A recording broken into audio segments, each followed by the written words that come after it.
Yeah, so I had my bike, and that really got me. It got me around a lot, without me having to ride the bus and pay bus money or pay someone for gas money or pay for Ubers. It really did help me get around. But one day, mysteriously, I clock out from work, and I had been working at Pizza Hut for a very long time. I had been working there for almost 3 years because I had gotten this job, and this was like the second semester of my college, my first college year, and Pizza Hut hired me, and I had been loyal. I had been a loyal employee for a very long time, for almost 3 years. So Pizza Hut was always there, when I was going to school and whatnot. So it was going really well. Um, I was making decent money because I'd stay for a while.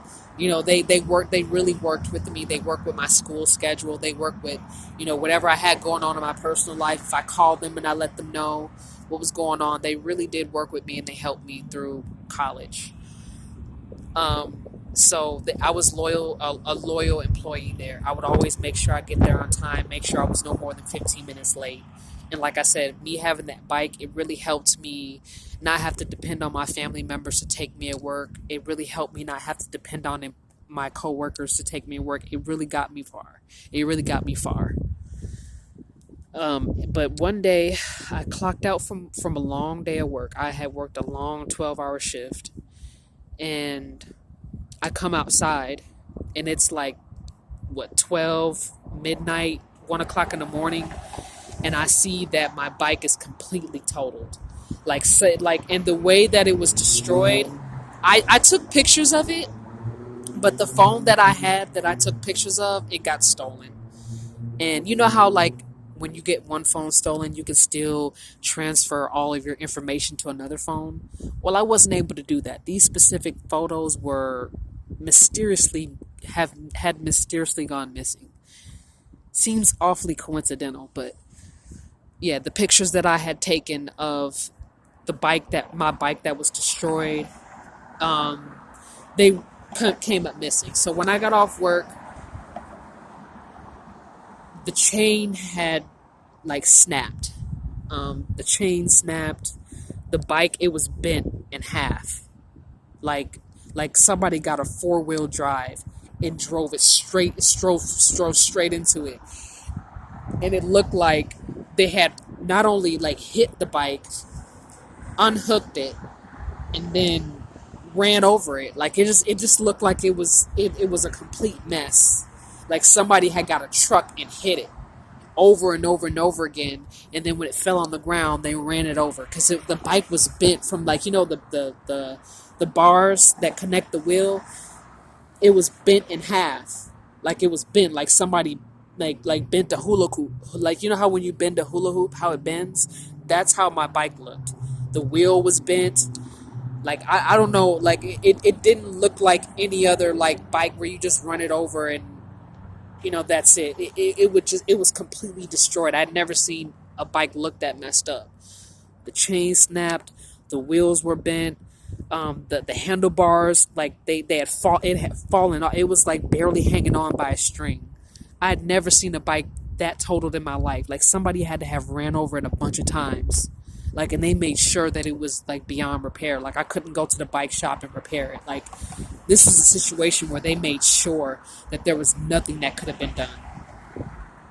So that put me in a very messed up predicament because I was very dependent on that bike so that I could get a job.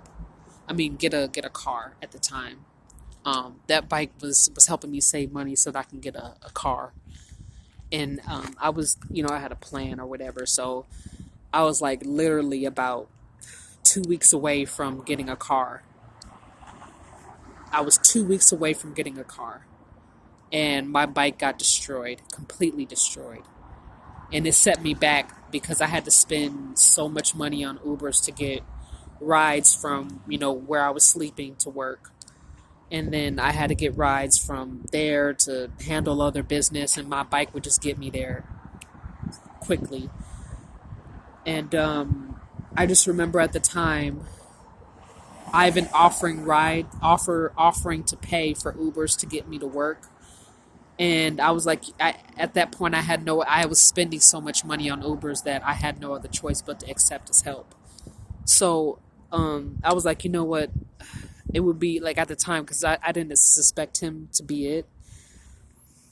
Um, but yeah, he had offered me rides to work, and I was like, honestly, that would be greatly appreciated. Like, because I'm really, because he was like, yeah, I gotta go to work anyway around that time, so we can catch an Uber together, and I can have it drop you off at your job, and then I'll go to my job. And I was like, honestly, I really need your help. Like, thank you, I appreciate it. So that became the dynamic for a little bit.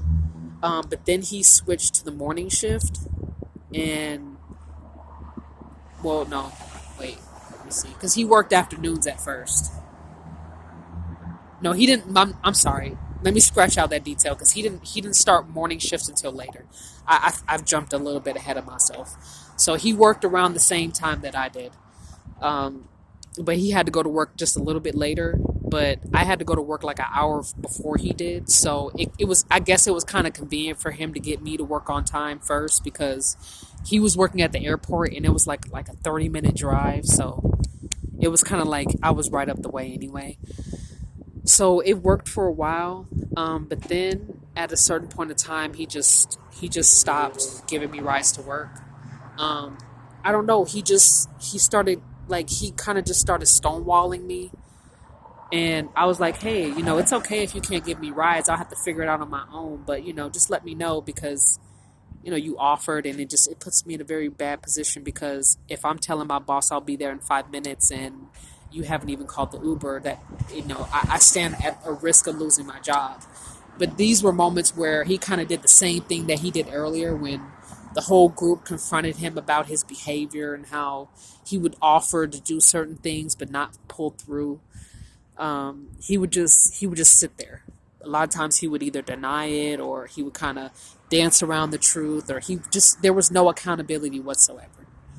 So I confronted him about him not giving me Uber rides to work, and I was like, hey, you don't have to help me, but I told you my situation. You offered. You're kind of doing that thing again that you were doing earlier. Like, what's up, man? Because you're putting me in a position where I could lose my job.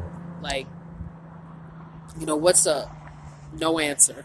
So I was like, okay, I'm going to have to figure this out on my own. So basically, what I had to do was leave about 2 hours early to walk to work from where I was at, because he just kept stonewalling me about the rides. And it would be times where he would just be chilling inside, and I would just be stuck waiting. And I'm like, hey, are you going to call that Uber or what? And he would just ignore me.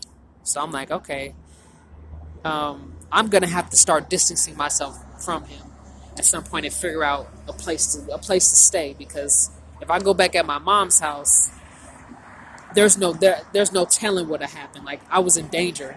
So I was like, well, I mean, I could just save up my money, walk to work, and figure it out there. Because I didn't have enough money to really do Ubers, and I had spent most of my money on Ubers. And then, with asking coworkers for rides home, I would have had to pay gas money, which would have been a good idea at the time. But, so many of the delivery drivers, they were just so busy that a lot of them really didn't have the time to drop me off. Because where I lived, it was about 15 minutes, and the delivery drivers, were on the go.